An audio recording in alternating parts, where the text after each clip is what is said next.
We have some major breaking news this morning. It has been announced that Chris Buescher has been handed a pretty massive penalty, and RFK Racing's been handed a penalty as well. What's going on, guys? It's Daniel, and welcome back to our video.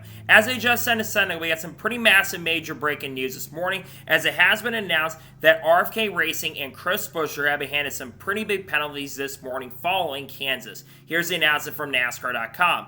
Number 17 RFK Racing team hit with L1 level penalty post Kansas. NASCAR assessed an L1 level penalty to the number 17 RFK Racing team on Thursday following last weekend's Cup Series race at Kansas Speedway. During inspection this week at the R&D Center, which of course the number 17 car was taken to the R&D Center, series officials discovered that the number 17 Ford was in violation of 14.1.c overall assembled vehicle rules and 14.5.4.g front bumper cover of the NASCAR rulebook. The team went over the maximum reinforcement allowed for its front bumper covers.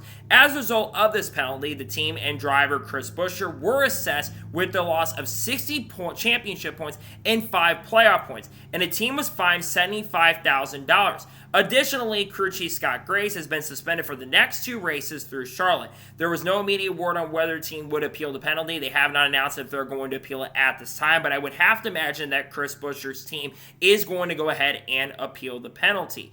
After this penalty has come out, Chris Buescher drops from 12th in the regular season standings, being 33 points above the cutoff line, and will drop to 24th in the points. This also means there's a big change on the playoff cutoff line as well. Chris Buescher was 33 points above the cutoff line coming out of Kansas Speedway, but because of this 60-point penalty, he drops from 33 points above to 27 points below. This means that his teammate actually gets benefited a little bit because Ryan Preece moves from minus 17 to 14 points above the cutoff line, and this will actually mean that Kyle Busch is the last driver out minus 7 currently at the moment, meaning that Kyle Busch moves up to 17th in the regular season standings, while Ryan Preece has been having a really strong year in 2025, moves up to being 14 points above the cutoff line. So while one RFK car goes out of the playoffs right now, of course, the team appeals, the other team goes back into the playoffs currently at this moment. This is a really, really big deal. I had heard through the grapevine that there was a big penalty coming for a team, and you saw the new NASCAR Rumor Nostalgia account posting that there was going to be a really big penalty coming potentially for the number 17. A lot of people thought it was going to be a sponsorship announcement or a sponsor issue for the team. But when it was announced that the 17 car was going back to the R&D Center, I always have a feeling that there's going to be some sort of penalty that has been coming out.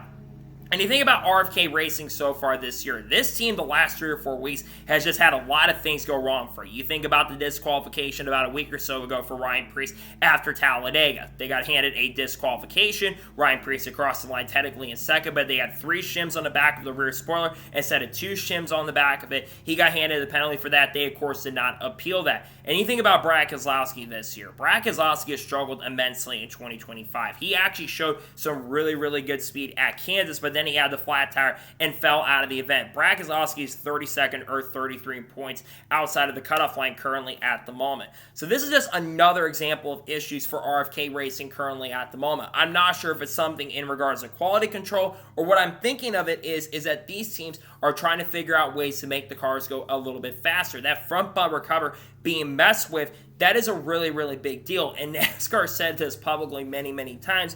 They do not want these drivers, and the teams for that matter, messing with the next-gen cars. I shouldn't say drivers, because I don't think Chris Buescher should get any blame for this. And I do feel bad for Chris Buescher in this situation. Chris Buescher is just a person who's hired to drive the race car. He's not the one messing and working with the parts on the next-gen car. He's just the one driving the race car. I get he's in the meetings and all that stuff, but he's just there to get behind the wheel and get the best finishes he can. And what's so frustrating about this too for Chris Buescher is I feel that Chris Buescher this year hasn't had overall the race winning speed every week, but he's been super, super consistent. Now, with this penalty, a lot of people are going to be asking, is Chris Buescher in a must-win situation? No, absolutely not. This is not a big enough penalty, in my opinion, for him to be in a must-win. He's only 27 points back currently at the moment. I do think he's got the speed to get back in the playoffs currently at the moment right now. I think if he was like 50 or 60 points back, then I would be kind of putting the panic mode in and saying, yeah, I think he'd be a must-win. But with him only being 27 points back right now, I do think he's still got a really good chance and opportunity to get into the playoffs with no issues and no problems. But We've seen RFK over the years too. We think about this, they've been handed a lot of big penalties over the years. You go back to Brad Keselowski. He was the first driver that got handed a massive next-gen penalty back in 2022 after Atlanta. They appealed that penalty, of course, and they lost their appeal. And they've had more disqualifications with the team. Brad Keselowski got disqualified, I believe, after Martinsville in the fall of 2022. And I think RFK Racing generally since then has done a better job, and we all kind of thought they were doing a better job. But in recent weeks, it seems like this team has had some quality control issues of getting everything set up. And I think it's also them trying to push that edge to get their equipment faster. Because you look at the Ford side of things right now, RFK is not as strong as they were a couple years ago. They had that really strong year in 2023 where Chris Buescher got 3 victories. And then, of course, Brad had that string of 7 top 10 finishes in 11 races. But since then, RFK has not had the same consistent speed. Yes, Chris Buescher has gone to victory lane in the last couple years, but only once since 2023. Though I will say I do think Buescher will have a chance to go to victory lane at some point before the end of the year. But I think at this moment, there's just a lot of questions around the RFK team. And you think about the situation with the charter, too. We don't even know if they're going to have a third charter pass this year, unless, of course, Rick Ware is forced to sell their charter, the other one, if Legacy does get that other charter for 2026. That's a big question with that lawsuit going on, along with the lawsuit between NASCAR and 2011 Front Row. We're still waiting on what the situation is going to be with that appeal with the Stewart-Haas Racing charters. But that being said, for Chris Buescher, this is an unfortunate situation for the team. But again, we've seen a lot of teams get affected by messing with the next-gen cars. Hendrick Motorsports, technically, they got a pretty big penalty last year with Louvergate, with Chase Elliott, Kyle Larson, Alex Bowman, William Byron. They all kind of technically won it in a sense. You had Chase Briscoe, who got handed originally the big penalty after the Daytona 500 earlier this year. Then, of course, they appealed it, and they were able to win that. But this is still a really big deal for Chris Buescher and the RFK Racing team. I really hope that they can see there. Again, I do think because of this is a pretty big penalty, I would not be surprised if they appeal it.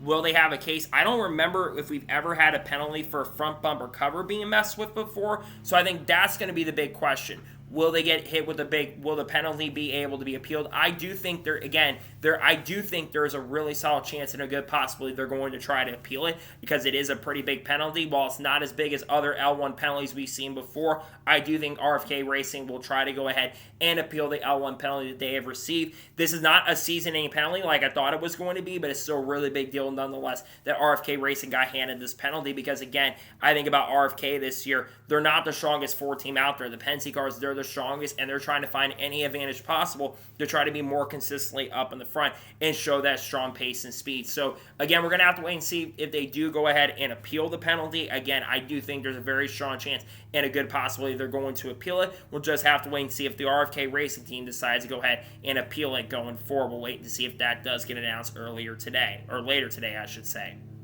So, that is going to be our today's special breaking news report on Chris Buescher getting handed a pretty big penalty. I want to thank you guys for watching. Please subscribe to the channel, notifications on, so if I win a video, it does go live on my channel. Follow my Twitter, Facebook, and Instagram, and support me on Patreon as well. Let's go below that and comment below your thoughts below on today's video. What's your thoughts about this big penalty being handed to RFK Racing this morning, and do you think they're going to appeal or not? If they haven't already by the time you're watching this, let me know your thoughts in the comments below. Later today on the channel, you're going to be seeing the race picks for the NASCAR Craftsman Truck Series race at North Wilkesboro. Tomorrow on the channel, we're going to discuss more about the RFK penalty. We're going to talk about some Chicago rumors, some drivers from the Supercar Series that are likely coming over to NASCAR, some silly season updates on people like Kyle Busch and Connor Zilisch, perhaps.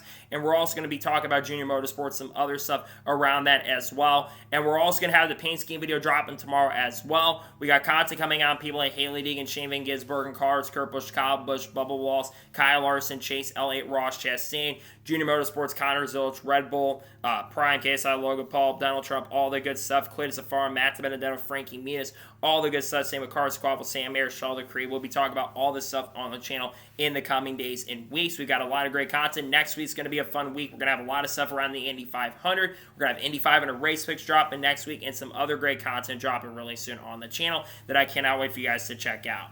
So anyways, like I said, I want to thank you guys for watching today's episode, and I'll see you guys next time for more great, awesome NASCAR content and other motorsports content on the channel like this. Take care, everybody.